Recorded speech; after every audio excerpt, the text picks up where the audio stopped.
कि सियासत में कुछ बड़ा होने वाला है। हो सकता है कुछ लोगों के परिवार बदल जाएं, सियासी रिश्तेदार बदल जाएं। जब से निषाद पार्टी ने दिल्ली के तालकटोरा स्टेडियम से सियासी ताल छेड़ी है, सवालों की बौछार गिरने लगी। वैसे क्या हो सकता है? आपके मन में भी सवाल होगा।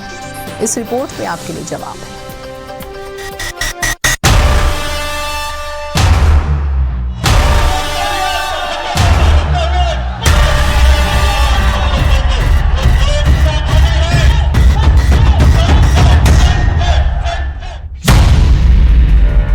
कहावत है कि दिल्ली की गद्दी का रास्ता यूपी से होकर गुजरता है।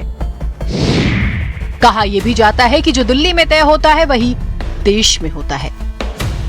ये तस्वीरें दिल्ली के तालकटोरा स्टेडियम से सामने आई, जहां यूपी की छोटी क्षेत्रीय पार्टियों ने एक साथ एक मंच पर आकर बड़ा शक्ति प्रदर्शन कर दिया। मंच पर आरएलडी, सुभाषपा, निषाद पार्टी और अपना दल एस मौजूद थे। यह अपनी तरह का नया प्रयोग था जो यूपी और देश की सियासत में पहली बार हुआ। राजनीति के पंडित तो कहते हैं कि इन पार्टियों ने न केवल इंडिया गठबंधन को अपनी शक्ति दिखाई, न केवल अखिलेश यादव के पीडीए को ललकारा है, बल्कि दबे शब्दों में बीजेपी को भी चुनौती दी है, क्योंकि सत्ता की चाबी अब इन्हीं दलों के पास है।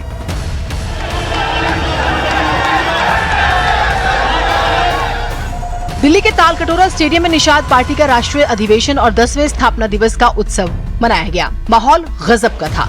नेताओं के चेहरे पर उत्साह गजब का था। हजारों की संख्या में यहाँ मछुआरे समाज के लोगों ने अपनी एकजुटता दिखाई और शक्ति का प्रदर्शन किया और कह दिया कि कोई भी बड़ा या राष्ट्रीय दल छोटे दलों का शोषण नहीं कर सकता।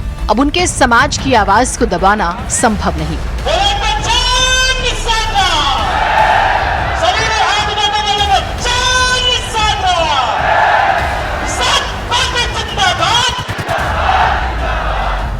इस कार्यक्रम की मेजबानी संभाली निषाद पार्टी के सर्वे सर्वा संजय निषाद ने, जो यूपी सरकार में मंत्री भी हैं। वो कहते हैं निषाद पार्टी न सिर्फ उत्तर प्रदेश बल्कि पूरे भारत में मछुआरे, बिंद, केवट, मल्ला, कुंवर, गोंड, कश्यप और अन्य मेहनतकश समाजों की मजबूत आवाज बन चुकी है। प्रदेश के साथ साथ बिहार में भी हमारी दशा खराब है। वहाँ भी राजभर निषाद है, कुर्मी है, सब तो पिछड़े हैं, शोषित है, वंचित है, उजड़े हैं। सबका तो सब लोगों को तो पिछली सरकारों ने तो इनका नाम फर्जी ओबीसी में डाल दिया, पन्ने बिहार का गायब कर दिया। इसलिए हम लोग एकता में बल है। सबकी उनके भी दर्द हमारे दर्द एक है। जिसकी दवाई मोदी के पास है, जिसकी दवाई भाजपा के साथ है, क्योंकि हम लोगों ने पिछली सरकारों को सबको देख चुके हैं, सपा बसपा कांग्रेस को। इसलिए करना है तो मोदी करेंगे, एनडीए करेगी, इसलिए आज नहीं कल करेगी। सुभाषपा के मुखिया ओम प्रकाश राजभर कहते हैं कि अपने समाज के लोगों को दिल्ली में लाकर हम दिखा रहे हैं कि देखो दिल्ली कैसी है।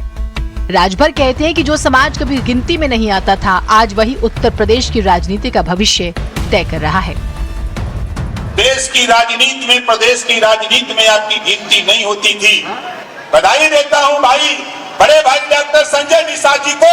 आज बड़े बड़े पहलवानों को चना चबाने के लिए मजबूर कर दिया और बता दिया कि ये देश में हमारे हई तो हमनों के हिस्सा मिला के चाहिए। एक जगह निषाद, उसी में चौहान, उसी में पाल। ये मछली मारने वाले लोग खाली इकट्ठा हो जाए तो ये राजनीति के जो बड़े कीड़ा है, इनको जमीन में हम लोग अपनाने का भी काम कर सकते हैं। इस मंच पर अपना दल एस के राष्ट्रीय अध्यक्ष एवं यूपी सरकार में मंत्री आशीष पटेल भी मौजूद थे। वो कहते हैं तालकटोरा स्टेडियम में रैली नहीं बल्कि मछुआरे समाज का रेला आया है। वो आगे कहते हैं कि संजय निषाद इलेक्ट्रो होम्योपैथी से मीठी गोली देकर इलाज करते आए हैं, लेकिन अब उन्हें आरक्षण विरोधियों का पक्का इलाज करना होगा। वैसे सवाल है, आशीष पटेल का इशारा किस तरफ था? आपने जिस उत्साह और जोश के साथ यहाँ अपनी उपस्थिति दर्ज कराई है, इसका संदेश बहुत दूर तक जाने वाला है। और मैं तो डॉक्टर साहब से कहूंगा, आप मीठी वाली दवाई देते हैं। डॉक्टर साहब, ये जो मीठी वाली दवाई है ना, ये सबको देना शुरू करिए, उसका इलाज परमानेंट हो जाता है। खैर, निषाद पार्टी के कार्यक्रम ने कई तरह के सवाल खड़े कर दिए। सवाल, निषाद सम्मेलन के लिए दिल्ली को ही क्यों चुना गया?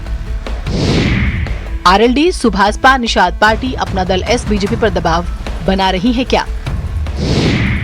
क्या शक्ति प्रदर्शन के जरिए बीजेपी पर सीटों का दबाव बनाना मकसद है? क्या दिल्ली को कोई खास संदेश देने की कोशिश हुई है? क्या दिल्ली से लखनऊ को संदेश देने की कोशिश हुई है? क्या ये सब अखिलेश के पीडीए की कार्ड के तौर पर एकजुट हुए हैं? 2027 में क्या कुछ सियासी परिवार बदल जाएंगे? बहरहाल जवाब वक्त की गोद में है, देखते हैं आगे आगे क्या होता है। लेकिन सियासत का एक उसूल है, जो दिखे उसे बिल्कुल न मानिए, बल्कि वो तलाशिए जो छिपा है, जो छिपाया जा रहा है। ब्यूरो रिपोर्ट, भारत समाचार।